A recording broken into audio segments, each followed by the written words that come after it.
மூங்கில் மரத்தை பார்த்திருக்கீங்களா? பலமான காத்து வீசும்போது அது காத்தோட சேர்ந்து வளைஞ்சு கொடுக்கும். அது உடைஞ்சு போகாம இருக்க காத்தை எதிர்த்து நிக்கிறது இல்ல. சில நேரங்கள்ல வளைஞ்சு கொடுக்கறது தான் அதோட பலம். காத்து நின்னதும் மறுபடியும் நிமிர்ந்து நிக்கும்.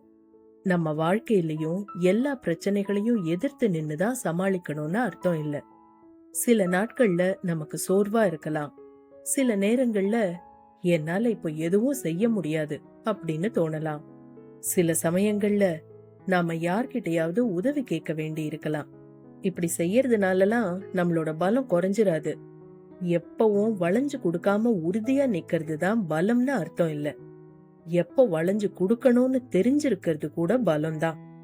பலமா வீசுற காத்து நின்ன பிறகு மூங்கில் மீண்டும் நிமிர்வது போல நாமும் அந்த காத்த கடந்ததும் மீண்டும் நிமிர்ந்து நிற்கலாம்.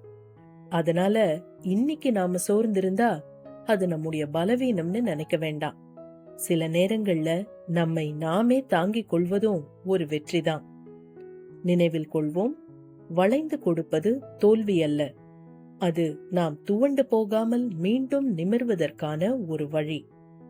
இந்த வீடியோவை பத்தி உங்களோட கருத்துக்களை காமெண்ட் செக்ஷன்ல சொல்லுங்க. உங்களுக்கு இந்த மாதிரியான வீடியோக்கள்லாம் பிடிக்கும்னா நம்மளோட சேனல் லைஃப் இஸ்க்கு சப்ஸ்கிரைப் பண்ணிக்கோங்க. நாம அடுத்த வீடியோல சந்திக்கலாம்.